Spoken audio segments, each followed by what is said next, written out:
오늘은 6.1 지방선거에 광양 3선거구 도의원으로 출마한 더불어민주당 김길용 예비후보와 함께 출마의 변과, 전라남 도와 광양시 발전에 대한 구상을 함께 들어보도록 하겠습니다. 현재 진행되는 예비후보자 릴레이 인터뷰는 시민들의 의견을 모아서 사전 질문지를 제공하지 않고 진행자가 임의대로 질문을 하는 식으로 진행을 하고 있습니다. 통상 전체 인터뷰 시간을 20분 이내로 예상하고 있기 때문에 질문 답변 시간 한 1분 30초 이 정도로 감안하시고 답변을 해주세요. 네. 네네. 뭐 특별히 어려운 내용이나 답변하기 곤란한 질문은 없을 겁니다. 혹여나 불편한 사항이 있으시면 노코멘트 해주셔도 됩니다. 안녕하십니까? 네, 안녕하십니까? 네, 네. 어디 직접 후보자 소개를 한번 해보시죠. 네. 네, 존경하고 사랑하는 광양 시민 여러분 안녕하십니까? 네, 저는 광양시 제3선거구 현직 도의원으로 활동하고 있고 이번 지방선거에서 도의원 예비후보로 입후보한 김길용 도의원입니다. 네, 반갑습니다. 예. 저는 진행을 맡은 국민톡톡TV 이동국 국장입니다. 우리 김길용 예비 후보님은 지금 그 11대 초선이죠. 네. 전라남도 광역의원. 네. 예. 근데 그 이력을 보니까 정치는 참여는 초선인데 정치 활동은 많이 했더라고요. 네, 그 이력을 한번 좀 했습니다. 설명을 해보실랍니까? 네, 실은 제가 2008년 1월 30일 날 공군에서 제대하면서 우윤군 국회의원 사무실에 그 다음 날 바로 선거 캠프에 합류를 했습니다. 그랬어요. 네, 그래서 그때 우윤군 국회의원께서 저를 좋게 이렇게 봐주셨는지 그때 그 이후로 약 8년 6개월 정도 네, 우윤군 국회의원 사무실에서 국회와 지역 사무실에서 네, 근무를 하면서 네, 지역 정치 또 중앙 정치에 대한 경험과 또 공부를 많이 하게 됐습니다. 그랬겠네요. 아무래도 국회의원 옆에서 받다 보면 큰 정치 틀에서 보면은 네. 또 여러 가지 상황을 새롭지만은 또 배우는 그런 계기도 됐었겠네요. 네. 예. 지금 그 광역의원으로 출마를 하시고 또 현직에 계시고. 네. 근데 광역의원이지만은 또 광양에 지역구가 있는 지역의원이잖아요. 네. 예. 그렇다면은 광양 지역구가 있는 도의원으로서 시발전에도 상당히 기여를 해야 할 거란 얘기죠. 네, 그렇습니다. 우리 그 시민들은 그걸 바랄 것이고 네. 그 동안에 어떻게 부응해 왔는지 한번 말씀해 보시죠. 네. 예. 저희 시민 여러분들의 뜨거운 성원 덕분에 정말로 열심히 의정활동에서 보답하고자 했습니다. 네, 전라남도에서 현재 안전건설소방위원회 부위원장으로 활동하고 또 여수 광양 활성화 특별위원회도 부위원장으로 활동하고 있습니다. 네, 그리고 지난해 그 여수, 순천 19 사건 특별위원회 위원으로도 활동하면서 이와 관련된 우리 지역의 현안들을 풀어내고자 많은 노력을 기울였습니다. 네, 그리고 특별히 지금 현재 안전건설 소방위원회에서는 우리 지역의 지방도, 국지도 등이 지금 추진되는데 차질 없이 진행되도록 도비 예산 확보를 위해서 많은 노력을 해왔고요. 또한 우리 광양 특별위원회에서도 광양 활성화를 위해서 기존의 도 예산에서 추가적으로 연간 10억 원씩의 예산을 지금 확보하였고 최근에도 김영덕 도지사께 광양 활성화를 계속 요구를 했습니다. 그리고 도의원으로서 또한 우리 광양 지역에 지금 CCTV가 상당히 좀 어떻게 보면 타 지역에 비해서 기능이 좀 약화된 부분이 있었습니다. 이에 CCTV 통합 관제센터에 지능형 선별형 CCTV 구축을 위해서 안전 재난 기금 약 9억 원 정도를 지원을 하고 네, 이 밖에도 진상 5월 시장 신축 또 치매 폐교 활용을 위한 치매 쉼터 조성 금호동 그다음 고략동의 건강생활센터 지원을 비롯한 각종 공모사업에서도 선정될 수 있도록 최선을 다했다는 말씀을 드리고요. 추가로 우리 지역의 교육 환경 개선을 위해서도 많은 노력을 했습니다. 그래서 우리 진월초등학교 중학교 미래형 통합학교, 성황초등학교 그린스마트 미래학교 선정, 또 엊그제 개교를 한 옥룡에 있는 햇살학교 네, 선정 등 위해서도 많은 노력을 했다는 말씀을 드리겠습니다. 광역의원으로는 생각보다 많은 일들을 해오셨다고 자랑을 하시네요. 네, 너무 자랑을 한 것에 죄송합니다. 아주 무슨 말씀을요. 네. 본인의 했던 업적이니까 뭐 상관없겠죠. 지금 이 삼성거구가 어디입니까 지역이? 네, 옥곡, 진상, 진월, 다합, 고략, 상당히 그다음 광범위하네요. 광명, 금호, 태인동까지 아이고. 해서 총 8개 어. 지역이 삼성거구 지역입니다. 그렇게 돼 있구만. 거기가 지금 그 도의원이 그러면은 한 네, 분인가요? 네, 그렇습니다. 그렇구나. 어차피 또 경합을 해야 되는 그런 상황이네요. 지금 그 지역이 굉장히 광범위한데 되게 또 외곽으로 이렇게 흩어져 네. 있는 그런 현상이죠. 네, 네. 지형적으로 봤을 때.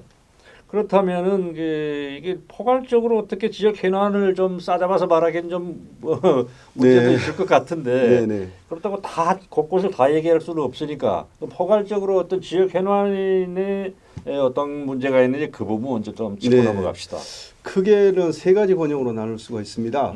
네, 먼저 금호, 태인동 네. 지역의 경우는 현재 우리 국내 최고의 철강 그렇죠. 항만이지 않습니까? 근데 이제 철강 산업도 사실은 중국 또 여러 가지 영향을 받아서 때로는 침체되는 그런 어려움도 있고 최근에는 수소 도시로 수소 산업을 지금 꾀하고 있는데 예. 이 부분에 대해서 차질 없이 예. 추진돼야 된다는 말씀을 드리고요. 예. 네, 그다음 섬진강 백운산 권역이 있죠. 예. 네, 그래서 이 부분에 대해서 사실 지금 관광 명소화 사업을 추진을 하고는 있습니다만 지금 아직까지 이렇게 눈에 띄게 많은 뭐 어떤 변화가 있는 것은 아닙니다. 그래서 이 부분도 국비, 도비 또 시비 함께 차질 없이 지원돼야 될 사항이고 예. 특히나 면지역 같은 경우는 지금 인구 초고령화 심각한 문제입니다. 그렇죠. 네, 그리고 그러다 보니까 우리 광양의 또 대표적인 농업 생산 지역인데 이에 따라서 농업 생산 그 부분도 좀 어려움에 겪고 있고 예. 그래서 특히 또 인구가 감소된 상황에서 지금 그 지역은 인구 유입을 그 관련해서 예. 특히 시설원에 지금 외지에서 젊은 분들이 많이 들어오고 계시거든요. 그래서 저는 시설원에 특작 사업에 대한 또 지원을 적극적으로 좀 검토했으면 하는 부분입니다. 네. 귀농을 얘기하는 거 귀농하고 연결도 돼 있죠. 젊은 네, 네. 외부 그 농사를 짓기 위해서 네. 들어오시는 분들은. 네, 그렇습니다. 어쨌든 우리가 그 제 도시의 규모와 확장을 위하고 또 정주 여건의 개선을 위해서는 사는 사람들도 많아져야 되고 네. 인구가 또 아무래도 좀 불어나야 네, 네. 여러 가지로 뭐 행정적인 지원이나 직접 지원에도 큰 또 변화가 있고 도움이 되지 않겠습니까? 네, 네, 그런데 안타깝지만은 뭐 상당히 오랜 기간 정체되어 있는 이런 부분들은 이 정치하는 분들의 책임이 아닌가 싶어요. 네. 추가로 조금 저 말씀드립니까? 예, 그래서 그러세요. 광룡동 같은 경우도 지금 이제 사실은 좀 도시가 오래된 경우죠. 지금 제철이 들어서고 그렇죠. 한때는 40년 지금 번화가 그렇죠. 있었는데 지금은 다행히 최근에는 인구가 유입되고 있습니다만 아. 우리 도시 재생 사업들이 예. 조금 또 광명 시장 이 증축 문제라든지 이런 부분들이 여전히 예산이 조금 부족한 부분 때문에 조금 차질을 빚지 않을까.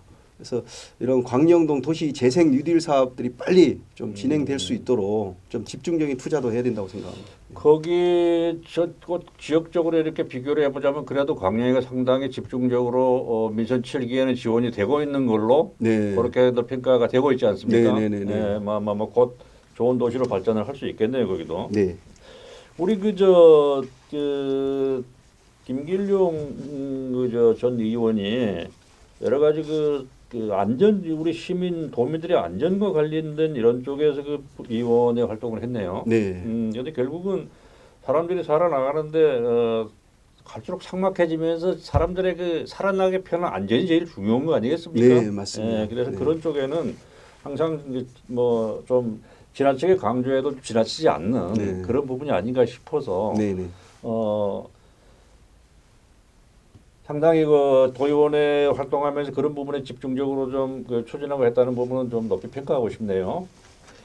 11대 도의원 의정 활동을 하면서 방금 많은 일을 했다고 본인이 스스로 얘기를 했어요. 근데 죄송합니다. 그래도 죄송합니다. 물론 또 거기에 대한 만족을 느낄 수는 없을 거예요. 항상 네. 사람이 욕심은 네. 한정이 없다 그러잖아요. 그래서 의정 활동을 하면서 좀 부족하다고 느꼈는 부분하고 도의원의 역할에 대해서 어떤 본인의 신념이 있을 것 같은데 네. 같이 두 가지를 같이 한번 짚고 넘어갑시다. 네, 그렇습니다. 예, 먼저 예, 앞서 저를 소개를 하면서 음. 제가 너무 많은 일을 한 것처럼 이렇게 혹여라도 이렇게 비춰졌다면 죄송하다는 말씀을 드립니다. 아니요, 뭐 죄송할 참 건 없죠. 이 정치인이 겸손이 우선인데 덕목인데 예. 그 부분에 대해서 죄송하다는 말씀을 드리고요. 예, 참 돌아보면서 많은 보람도 느꼈습니다.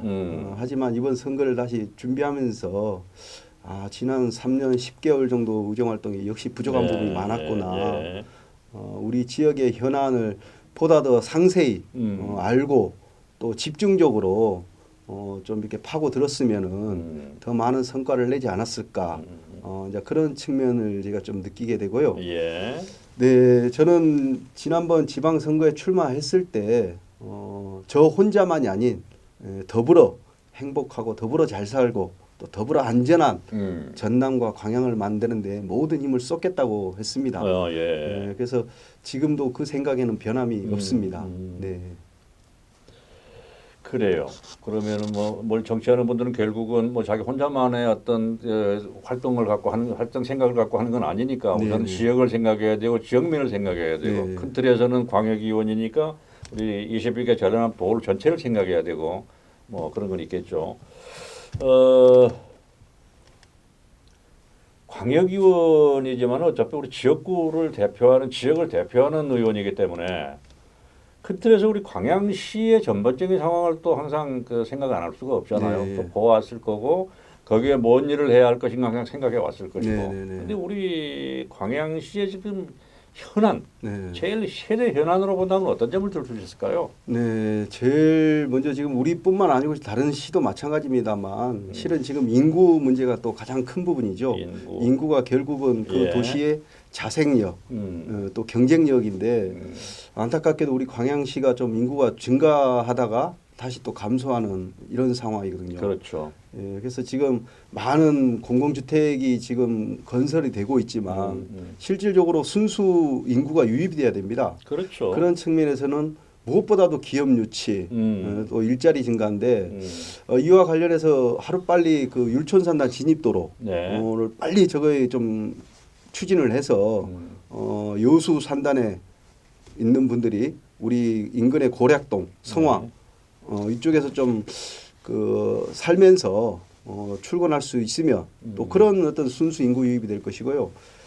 그리고 우리 지금 순천시는 국제 정원 박람회, 그렇죠. 또 동부 청사, 신청사 또가 있고 그래서 그렇죠. 행정 이런 또 자연 이런 측면으로 지금 이렇게 대표적으로 지금 부각되고 있고 여수는 또 기후위기 시범 도시 또 그렇죠. 여수의 엑스포를 또 저걸 네. 어떻게든 활용을 하려고는 이런 관광 또 대표 도시 아닙니까? 관광 벨트화가 지금 그와 관련해서 있고. 우리 광양은 딱히 좀 광양하면 떠오르는 게 사실은 포스코 광양 제철소거든요. 그래서 언제까지 저희가 그 철강 이쪽에만 할 수는 없고 그렇죠. 저도 우리가 지금은 앞으로는 그 여가 이런 부분이 워낙 중요하니까 우리가 관광 문화를 집중적으로 육성을 해야 된다. 그래서 섬진강 권역, 백운산 권역을 저는 관광의 새로운 명소로 좀 과감하게 좀 육성을 해야 된다는 생각을 갖고 있습니다. 예, 그렇죠. 아마 적절하게 잘 파악을 하셨는데요. 이 섬진강권 개발도 상당히 많은 그 예산 안에 계획이 서 있어서 예산 그 투자에 대한 계획도 있는 걸로 알고 있는데 네. 일부는 그 상당히 그 좀 차질 빚고 있는 것도 알고 있어요. 네. 뭐 계획의 문제인지 어쩐지 그건 잘 모르겠습니다만은. 근데 개발도 좋고 하지만은 모든 거는 조금 더 그 시민과 같이 소통하면서 네. 또 이 행정을 하는 집행부 쪽에서도 자기들의 그 생각만 갖고 하는 것보다는 뭐 도의원도 있고 시의원도 있고 뭐 행정 우리 또 사회단체들도 네, 있고 네, 이렇게 네. 서로 아우르면서 거기에서 어떤 서로 협의해서 안들을 도출해서 집행부가 가고 싶어하는 안들하고 같이 엮어서 간다면은 시행착오가 좀 덜하지 않겠습니까? 네, 아주 이제 좋은 그런 지적이죠. 부분들을 네. 못하는 게 네. 누구 뭐 자기가 어떤 성과 위주로 해서 그런지 모르지만은 네. 그걸 아쉬움은 좀 있는 건 사실이에요. 네, 네. 예. 그렇게 우리 현안을 한번 짚어봤고요. 정치라는 분들은 되게 선거를 이제 거쳐서 저 어떤 위치를 확보해만 나가기 때문에 선거를 하게 되면 이제 본인만의 어떤 정치적인 뭐 모티브가 될 수 있는 슬로건을 갖고 가죠. 네. 우리 김희호 예비 후보는 어떤 슬로건을 갖고 가나요 이번 선거에? 네, 저는 이번에도 지금 나이는 만으로 45세입니다. 45세. 네, 예. 그래서 이제 청년이죠. 저희 그러네요. 당에서 봤을 때도 청년이고 그러네요. 외모는 좀 그렇지 않습니다만. 아니 뭐 네, 여보도 그렇게 봐야 안 그래서 들어 보여요. 저는 정말로 이 정치는 민생 현장 그 중심에서 시작되고 또 기결돼야 된다고 생각합니다. 그래서 저는 민생 현장을 발로 뛰고 그 속에서 우리 도민들의 목소리를 귀담아 듣고 또 도에서 펼쳐지고 있는 각종 행정들이 제대로 민생에 제대로 정착이 되고 예. 또 민생을 그 민심을 제대로 반영한 것인지 그런 부분들을 현장에서 확인하는 현장을 발로 뛰는 젊은 정치를 저는 슬로건으로 놓고 있습니다. 아, 예. 그리고 젊은 정치인답게 야무지게 일을 제대로 하자. 이 슬로건입니다. 아이고 뭐 역시 아까 뭐 청년층이라고 그러더니 좀 패기가 넘칩니다. 네, 감사합니다. 자 보기 좋습니다. 어쨌든 이게 뭐 정치인을 하면 항상 물어왔었고 또 답변을 해왔던 그런 아마 질문일 거예요. 정치인으로서는 정치인의 덕목이 있어야 할 것이고 네. 정치인만의 네. 또 본인의 그 철학이랄까 신념이랄까 이런 게 있을 거예요. 그 부분 짧게 한번 좀 말씀해 보시죠. 네, 제가 늘 가슴에 품고 있는 그 문구 중에 하나가 가혹한 정치가 호랑이보다 무섭다는 말이 있습니다. 가혹한 정치가 호랑이보다 무섭다. 네, 네. 어렵네요. 가정맹어라는 그 이제 고사성어가 있는데 제가 생각을 했습니다. 사람을 자기 자신을 잡아먹는 호랑이보다도 정치가 무섭다면 정말로 그 정치는 어떤 정치일까? 그 생각을 늘 제 가슴 속에 품고 있습니다. 그래서 저는 정말로 그래서는 안 된다. 그런 그 정치는 어떤 정치일까? 가혹한 정치라는 거는 결국은 민심을 거스르고, 네, 아까 말씀하신 자기 잘난 맛에 또 자기 혼자만을 위한 그런 정치를 해가는 게 아닐까. 그래서 절대로 그래서는 안 된다는 생각 들고 저는 우리 지역과 우리 전라남도에 선한 영향력을 미치는 일꾼이 되자입니다. 예. 네네. 그래서 많은 영향력을 미칠 수 있지만 그 중에서도 저는 선한 영향력, 저는 그게 정말로 필요하지 않을까 생각됩니다. 자꾸 그게 이제 의정 활동을 했던 분이기 때문에 자꾸 그 물어보는 반복되는 얘기가 나옵니다만은 특별하게 뭐 어떤 그 우리 전 의원이라고 해서 자꾸 또 동일한 질문을 하는 건 아닙니다. 네. 그건 내 고란 얘기도 하죠. 네. 네. 이 의정 활동을 하면서 뭐 특별하게 기억에 남을 만한 일이 있을까요? 네, 이제 사실 많이 있습니다. 물론 그렇겠죠. 이것도 또 혹시라도 또 제 자랑이 될 것 같아서 좀 조심스럽습니다만 왜냐하면 이제 정치인은 보람을 느껴야 되거든요. 그럼요. 그런데 제가 당선되고 그 우리 결식 아동 또 결식 어르신 예. 또 학교 밖 청소년들의 급식비 단가가 너무 적었습니다. 뭐 3,500원, 4,000원 이렇게 했는데 한 끼당 사실 편의점에서 사 먹는 것도 5,000원 뭐 이러는데 그럼 매일 뭐 분식이나 이런 걸 먹어야 되는 거냐. 그래서 한 끼당 500원 인상을 주장했고 그게 받아들여져서 현재는 7,000원까지 올라간 걸로 알고 있습니다. 그리고 또 우리 주민들 정말로 많은 체육 동호인들이 학교 체육시설 이용하시는데 그 사용료가 학교마다 천차만별이었습니다.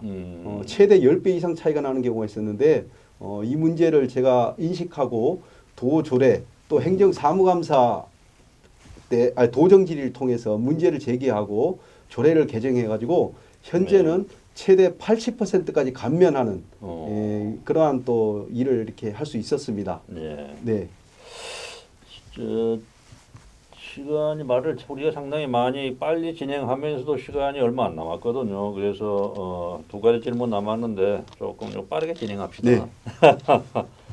어차피 우리가 지금 그 경선이라는 과정이 남았잖아요. 네. 후보자가 되기 네. 위해서는 이제 정당에서는 어차피 거쳐야 될 과정인데 네. 공통적으로 누구한테나 다 물었던 질문이에요. 네. 단순하죠. 경선 결과에 승복할 것인가? 네. 승복해야죠. 승복해야죠. 그건 당연합니다. 그런 저희가- 답입니까? 네, 네. 그렇죠. 자, 그렇다면은 마무리합시다. 네. 그 시민, 지역 시민 또 유권자죠. 이분들에게 좀 드리고 싶은 말씀 한번 해보세요. 네. 음. 네. 존경하고 사랑하는 우리 광양 시민 여러분, 네, 약 3년 가까이 지속되고 있는 이 코로나19 위기를 비롯한 많은 어려움들 속에 얼마나 또 힘이 드십니까? 이 자리를 빌어서 진심으로 위로의 말씀을 드리겠습니다. 네, 저는 여러분들의 과분한 격려와 성원 덕분에 지난 3년 10개월간의 도의원으로서 의정활동에 나름의 역할을 하고자 했고 또 많은 결실도 거두었다고 생각됩니다. 네, 또 우리 전남 도의회에서 안전건설소방위원회, 여수광양특별위원회, 또 윤리특별위원회, 광양만권 생태계보전 특별위원회 등 부위원장으로 활동하고 또 광양만권 경제자유구역청 조합의 의장으로도 활동하면서 또 많은 실력과 입지를 키워왔습니다. 제 자신을 위해서가 아니고 우리 지역의 발전을 위하고 우리 지역민들의 행복을 위해서 이러한 저의 경험과 실력들을 이번 지방선거를 통해서도 여러분들께 말씀을 드리고 인정받고 또 여러분들께서 선택해 주시면 이러한 경험을 바탕으로 더 많은 또 일꾼이 되도록 노력하겠습니다. 감사합니다. 예. 오늘은 광양 3선거구에서 도의원으로 출마한 김길용 예비후보와 같이 했습니다. 감사합니다. 자, 네, 감사합니다. 공감과 소통의 실시간 뉴스. 뉴 미디어 시대를 열어가는 국민톡톡 TV.